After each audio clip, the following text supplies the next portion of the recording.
Today's review is going to be on Road 96.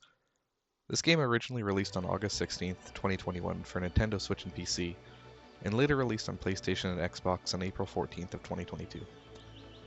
A few weeks ago, on January 7th, it finally came to Xbox Gamepass. I admittedly had never heard of this game until I happened to see it on the recently added tab of Game Pass, so I was excited to see what it was about when I did come across it. Road 96 is a procedurally generated first-person action-adventure game, offering just over 148,000 story permutations. You assume the role of multiple characters spanning different episodes as you backpack your way across the map working towards your end goal. For one full run, you're probably looking at somewhere between 8 to 10 hours, maybe a bit longer if you check out the scenery and take your time along the way. A normal life? My dad says I'm lucky because I have a privileged life here. But that life disgusts me. The mechanics are simple. Especially now You that press I know buttons on the controller to make your character do things. Your goal is to explore and navigate the areas you're presented with and choose options based on how you want to proceed. And believe me, there are a hell of a lot of options. Yeah. Whichever road you go down, the mechanics stay the same.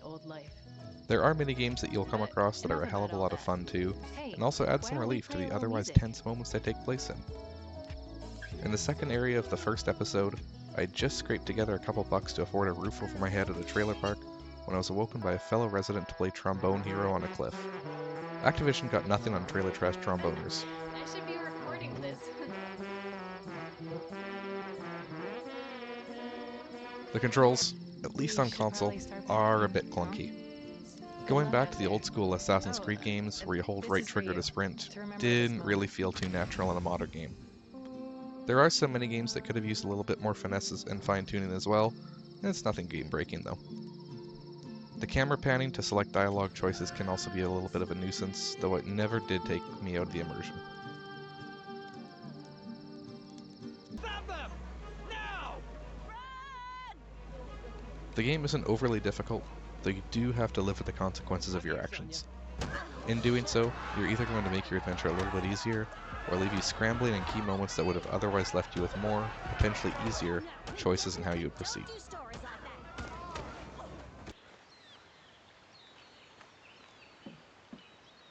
While the graphics admittedly aren't the greatest, the art style and visuals are stunning for what they are.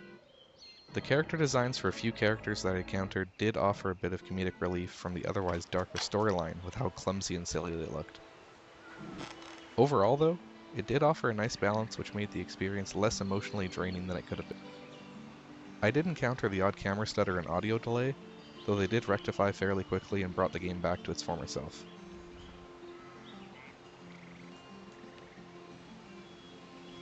The music, score, and sound effects surprised the shit out of me in all of the best ways.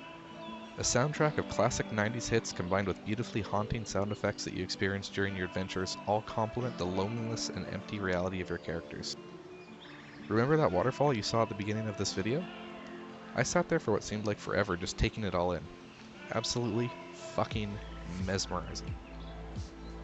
While the voice acting is lacking for some characters and the writing style for their dialogue comes off a little bit weird in some instances, it's so easy to overlook them with how beautiful the rest of the sounds and music are. The game is set in the mid-1990s in a fictional country known as Petria.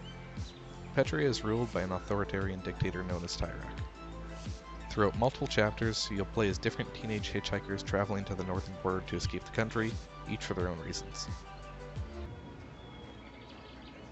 Snacks and drinks? Can I help you? If you want to fully explore each character's complete storyline and learn more about the supporting cast, you will need to run through the game multiple times. The variety of choices that you make leaves you with scores of essential decisions to make, and you won't truly get to dive into the development you otherwise would have should you decide to make different choices.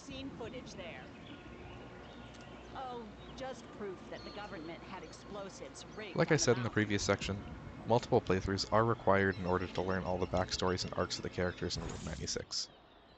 Depending on the choices that you make in your adventures, there are 3 possible endings that you could end up with.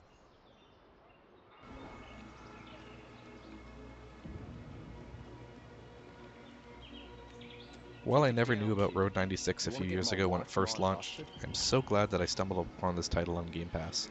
This is a beautiful game that had me hooked from the start, and I always struggled to put the game down as I wanted not only to experience more of the story and explore new areas, but I also wanted to just take in the scenes and plug a cassette tape into a boombox that I came across. This was such a fun experience, and I truly hope that you'll also give this game a chance if you haven't already.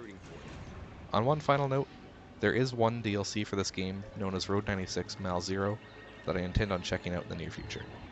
Thanks for watching, and see you next time.